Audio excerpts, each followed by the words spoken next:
Hello. मैं एक retired इंसान हूँ। मुझे रिटायर हुए लगभग 6 साल हो चुके हैं। यानी मेरा 6 साल का अनुभव है। और इस दौरान मैंने कई चीज़ें महसूस की। अच्छा समय भी आया और ख़राब समय भी आया। रिटायरमेंट से पहले लोग रिटायरमेंट की तैयारी के बारे में बात करते हैं। ज़्यादातर ये तैयारी फाइनेंशियल मैटर्स पे होती है। ठीक है, ये एक समस्या हो सकती है और होती है, पर मेरा अनुभव ये कहता है कि इसके जैसी ही या इतनी ही महत्वपूर्ण एक और समस्या होती है। वो है साइकोलॉजिकल तैयारी की। मुझे लगा कि शायद मुझे ही ऐसा लग रहा है, तो मैंने अपने मित्रों से बात की। काफ़ी लोगों से इस बारे में जो रिटायर्ड हैं उनसे डिस्कस किया। और जब मैंने उन्हें अपने दिल की बात बताई तो उन्होंने भी कहा कि यार, हमें भी ऐसा ही फील होता है। एक मित्र ने तो कहा कि मुझे बड़ा डिप्रेशन सा लगता है। मैंने इस बारे में इसके अलावा गूगल में भी काफ़ी छानबीन की। मुझे लगा कि रिटायरमेंट की तैयारी के बारे में फाइनेंशियल लिटरेसी या नॉलेज पर तो काफ़ी इंफॉर्मेशन है, पर साइकोलॉजिकल तैयारी कैसे की जाए इसके बारे में बहुत लिटरेचर, खासतौर से इंडियन कंटेक्स्ट में, तो नहीं है। आप कहेंगे कि ये इतना ज़रूरी क्या विषय है, लेकिन मैं आपको 3 बात बताता हूँ जिससे आप समझेंगे कि ये विषय भी काफ़ी इम्पोर्टेंट है। सबसे पहली बात तो ये कि इस देश में सीनियर सिटीजन्स यानी 60 प्लस यानी रिटायर्ड लोगों की आज लगभग 10% संख्या है। यानी 12-13 करोड़ कह लीजिए। आज 2022 है। क्या आपको मालूम है 2050 तक क्या होगा? 2050 में सीनियर सिटीजन्स यानी 60 प्लस लोगों की संख्या हो जाएगी 20% प्लस, यानी लगभग 32 करोड़, कई देशों की जनसंख्या से ज्यादा। यानी आने वाले समय में एक तूफान आने वाला है रिटायर्ड लोगों का। और ये सब लोगों की मानसिक समस्याएं क्या होने वाली हैं और उसका क्या रिपरकशन होगा इस पूरे समाज पे, इस देश पर, ये एक आवश्यक विषय है। यही बात खत्म नहीं होती है। तीसरा पॉइंट है, हमारा हेल्थ स्टैंडर्ड इंप्रूव कर रहा है। आज से पहले यानी मेरे पिताजी के समय में जब वो रिटायर्ड हुए थे, उनकी हेल्थ और मेरी हेल्थ, और आने वाले 20 साल के बाद लोगों की health at the age of 60 या 70 कैसी होगी। यानी लॉन्जिविटी बढ़ रही है। शायद 2050 तक लोग 80, 90, 100 साल तक अच्छे हेल्दी रहेंगे। यानी कि आपके जीवन का 1/3, जी हाँ 1/3, एक चौथाई नहीं, एक तिहाई समय आपकी रिटायर्ड लाइफ में बीतने वाला है। अगर आप 90 साल तक जिएंगे तो 30 साल आप रिटायर्ड लाइफ में रहेंगे, और अगर 100 साल तक तो लगभग 33-34 साल। क्या इस 30 साल या 33-34 साल में आपको जीवन का आनंद और खुशी नहीं चाहिए?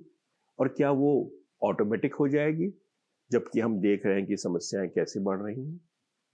तो इसलिए ये आवश्यक है कि हम रिटायर्ड लोगों की या 60 प्लस या सीनियर सिटीजन लोगों की साइकोलॉजिकल प्रिपेयर्डनेस पर बात करें, इसके बारे में कुछ तैयारी करें। मैंने इस बारे में काफ़ी लोगों से बात की और मेरे जो अनुभव है उसके आधार पर मैं आपसे कुछ शेयर करना चाहता हूँ। मुझे उम्मीद है कि उससे आपको काफ़ी मदद मिलेगी अपने को प्रिपेयर करने में। और मैं कहूँगा कि इस 30, 40 या अधिक वर्षों की रिटायर्ड लाइफ यानी 1/3 ऑफ योर लाइफ को आप कैसे जूसी बना सकते हैं, कैसे आनंद और खुशी से भर सकते हैं, इसके बारे में कुछ ऐसे रास्ते आपको मिलेंगे जिनको आप एक्सप्लोर कर सकते हैं और शायद अपने इस लाइफ को पहले से भी अधिक आनंदमय बना सकते हैं। दोस्तों, ये चैनल है माइंड गाइड और मैं हूं आपका माइंड गाइड BCN। मेरे अनुभव के आधार पर मैंने इस रिटायर्ड लाइफ को 4 फेज में बांटा है। पहला फेज है, उसका नाम मैंने दिया है फ्रीडम। जब आप रिटायर्ड होते हैं उसके बाद बड़ा अच्छा लगता है, ऑफिस नहीं जाना है, पूरी लिबर्टी है, मैं जो चाहे वो कर सकता हूँ, पूरा समय मेरे पास है। और अभी रिटायर हुए हैं, अगर पेंशन है तो वो भी है, और अगर और भी रिसोर्सेज हैं तो अभी तो है। घूमना फिरना, लोगों के साथ समय बिताना, जितना भी चाहे हो सोना या टीवी देखना, ऐसा लगता है आजादी मिल गई है। इस फ्रीडम या आजादी फेज की लाइफ लगभग 1 साल, 1.5 साल या 2 साल किसी केस में हो सकती है। उसके बाद ऐसा लगने लगता है कि क्या बस यही इसी के लिए था, अब मैं क्या करूं, कुछ करने को नहीं मेरे पास, कितना टीवी देखूं, कितना सोऊं, कितना खाली बैठूं, कितना घूमूं और कितना लोगों से मिलूं। कुछ बोरियत आने लगती है, ऐसा लगता है कुछ खो गया है। वो रूटीन लाइफ का ऑफिस जाने का खत्म हो जाता है। There is a feeling of loss in life, and suddenly ऐसा लगता है कि किसी तूफान ने आके आपको हिट कर दिया, किसी बस से आपकी टक्कर हो गई है जोर से, और आप कहीं जोर से जाके गिर पड़े। और यही वो फेज है जब मुझे महसूस हुआ था कि मुझे कुछ डिप्रेशन सा हो रहा है। मेरे मित्र को भी वैसे ही महसूस हुआ था, और कई लोगों को ऐसा महसूस होता है। तो ये सेकंड फेज है, इसको मैं कहता हूं स्टॉर्म फेज। इस फेज को आप कैसे पहचानेंगे? इसके 5 सिम्टम है। पहला है लॉस ऑफ सेल्फ वर्थ, ऐसा लगता है मेरी कोई वैल्यू नहीं है, सेल्फ वर्थ लगता है खो गई है। दूसरा सिम्टम है आइडेंटिटी, हम अपने आप को महसूस करते थे अपनी जॉब से। मैं फॉरेस्ट सर्विस में था, इंडियन फॉरेस्ट सर्विस से हूं, और एक राज्य का principal chief conservator of forest था। तो आदमी अपने जॉब को अपने से रिलेट करने लगता है। जब उससे पूछा जाता है आपका इंट्रोडक्शन क्या है, तो हम अपने नाम के साथ साथ ये भी बताते हैं कि मैं क्या हूं, मैं एक जनरल मैनेजर हूं या एक सीईओ हूं कंपनी का। तो वो आइडेंटिटी, चूंकि अब रिटायर हो गए हैं, छूट जाती है, तो लॉस ऑफ आइडेंटिटी की फीलिंग आती है। तीसरा सिम्टम है लॉस ऑफ पर्पस। जब आइडेंटिटी चली गई, सेल्फ वर्थ चली गई, तो ऐसा लगता है मैं यहाँ क्या कर रहा हूँ, मेरा पर्पस क्या है। So loss of purpose is third symptom which you start feeling. चौथा सिम्टम है रिलेशनशिप्स। जब आप ऑफिस में रहते हैं तो ऑफिस के लोगों से, दोस्तों से, कोलीग से काफी दोस्ती हो जाती है, ऐसा लगता है कि ये कंटिन्यू रहेगी। लेकिन मुझे तो ये महसूस हुआ, शायद आप भी बताना चाहेंगे आपको हुआ कि नहीं अगर आप रिटायर्ड हैं, कि वो अच्छे दोस्त होते हुए भी बहुत ही इज्जत करते थे। रिटायरमेंट होने के बाद शायद उनका भी दोष नहीं है, वो अपने काम में, अपने प्रेजेंट बॉस में इतने बिजी रहते हैं कि धीरे धीरे वो रिलेशनशिप कुछ समय के बाद, वही लगभग 6 महीने, कुछ महीने और साल भर के बाद खत्म हो जाता है। So there is a loss of relationships. और कुछ लोगों के साथ एक 5वीं चीज होती है जो मेरे साथ भी हुई थी, लॉस ऑफ पावर। जब हम सर्विस के अंत में होते हैं तो हम प्रमोशन होते होते टॉप पे पहुंच जाते हैं, यानी कि आप एक हिल की टॉप पे झंडा गाड़ देते हैं, और उसके बाद एकदम से नीचे, तो वो पावर का लॉस भी महसूस होता है, डिपेंडिंग कि आप किस जॉब में थे और आप कहां से रिटायर हुए हैं। इस सेकंड फेज के बाद जब हम उससे परेशान हो जाते हैं तो हम कुछ करना चाहते हैं, और इसे मैं कहता हूं फेज 3, ट्रायल फेज। इस फेज में हम नए नए काम करना चाहते हैं। जैसे मैंने सोचा मैं लिखूंगा, अपनी जीवनी लिखूंगा, किताबें लिखूंगा, एक कंपनी बनाऊंगा, और जो मेरी काबिलियत है उससे बहुत सारे काम करूंगा। कुछ लोग सोचते हैं कि मैं पढ़ाऊंगा या कुछ और पढ़ना शुरू कर दूंगा, या कोई और एनजीओ को ज्वाइन करूंगा, कुछ नई नौकरी करूंगा। मैंने भी कोशिश की, मैं लिखूंगा, ब्लॉग्स लिखूंगा। कुछ लिखा, कुछ मजा नहीं आया, छूट गया। सोचा एक कंपनी बनाऊंगा, कंपनी रजिस्टर के लिए कुछ काम भी किया, लेकिन वो भी कुछ चला नहीं। यानी ये ट्रायल एंड एरर हम करते हैं इसमें, और करते रहते हैं, और इसे करते रहना चाहिए। और अंत में कुछ समय के बाद जब आप कई बार कुछ करते हैं और फिर हार जाते हैं, फिर छोड़ देते हैं, but keep trying, and then most of the people या many people can enter into the fourth phase, which is the final phase. और इस फेज का नाम दिया है मैंने जूसी फेज, यानी इसमें फिर आनंद आना शुरू होता है। You take all juice out of your retirement.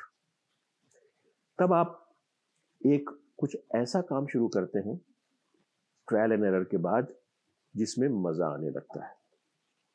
जैसे मैंने सोचा कि मैं YouTube वीडियोस बनाता हूं, कुछ जगह से कुछ ट्रेनिंग ली, कुछ ऑनलाइन कोर्सेज किए, और उसके बाद प्रयास किया और करता रहा, और आज मेरी ये YouTube चैनल है। मैं करीब 90 प्लस वीडियोस बना चुका हूं। अच्छा लगता है, काफी लोग देखते हैं, बहुत पॉपुलर नहीं है लेकिन फिर भी मुझे अच्छा लगता है, काफी लोगों को अच्छा लगता है।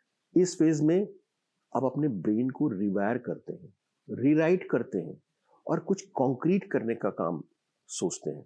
और कॉन्क्रीट में अगर सर्विस की भावना हो, यानी सेवा की भावना, यानी जो हमने जिंदगी भर लिया है, इस समाज ने दिया है हमें, और इस सारे एनवायरनमेंट ने हमको दिया है, उसको गिव बैक करने का काम करते हैं, तो बड़ा मजा आने लगता है। इसको अगर 2 शब्दों में कहा जाए, यानी मीनिंगफुल ऑक्यूपेशन। अगर आपको मीनिंगफुल ऑक्यूपेशन इस ट्रायल के फेज के बाद रिवायर और रीराइट ऑफ योर ब्रेन में मिल जाता है, यू शुड कीप ट्राइंग, और वो मिल जाता है, और तब जिंदगी का मजा आने लगता है। यानी तब आप इस 1/3 ऑफ लाइफ से पूरा आनंद उठा सकते हैं। कई लोग इस फेज 3 में अटक जाते हैं, लेकिन मैं कहूंगा कीप ट्राइंग, एंड सूनर और लेटर, जल्दी या कुछ बाद में, आप फेज 4 में एंटर कर जाएंगे। और जब आप फेज 4 में यानी जूसी फेज में एंटर करेंगे, तब जिंदगी का मजा और आनंद आने लगेगा। तो इस फेज 3 से फेज 4 में एंटर करने के लिए क्या चाहिए, मैंने इसको आइडेंटिफाई किया है 4 A's में। 4 A's आपको चाहिए: attitude, approach, aspire and act. यानी आपका एटीट्यूड ठीक हो, हताश नहीं हो, कोशिश करते रहें। आपकी अप्रोच ठीक हो, जो ट्रायल एंड एरर के बाद आ जाती है, और दूसरों को भी इससे सीखने का मौका मिलता है। आप कुछ एस्पायर करें कि मुझे ये करना है, जो कई बार फेल होने या कुछ करने के बाद आ जाता है। And then act. उसके बाद ज्यादा सोचना नहीं है, जस्ट एक्ट। तब आपको लगेगा जब कुछ हो जाता है कि क्या ये भी संभव था। मुझे कभी विश्वास नहीं होता कि रिटायरमेंट के बाद आज मैं ये काम कर सकता था जो कर रहा हूं। और यही नहीं, इसके साथ साथ मेरे कई सारे लिंक्स बन गए। मैं कुछ कंपनीज को एडवाइस करता हूं, कुछ एनजीओस को एडवाइस करता हूं, अपनी लाइफ मीनिंगफुल लगती है। तो इसलिए दोस्तों, मेरे सभी रिटायर्ड फ्रेंड्स और रिटायर्ड होने वाले फ्रेंड्स, इस 4 एसेस को याद रखिएगा, इस 4 फेजेस को जिसकी आपको तैयारी करनी होगी, और इस 4 एसेस को: attitude, approach, aspire and act, and then you will have juicy retired life. अपने दोस्तों और अपने सहभागियों के साथ जो इस फेज में हैं या आने वाले हैं, उनसे भी इसको शेयर करिए, शायद उनको भी इसका कुछ लाभ मिल सके। चलिए फिर मिलते हैं अगले वीडियो में, तब तक के लिए बाय बाय।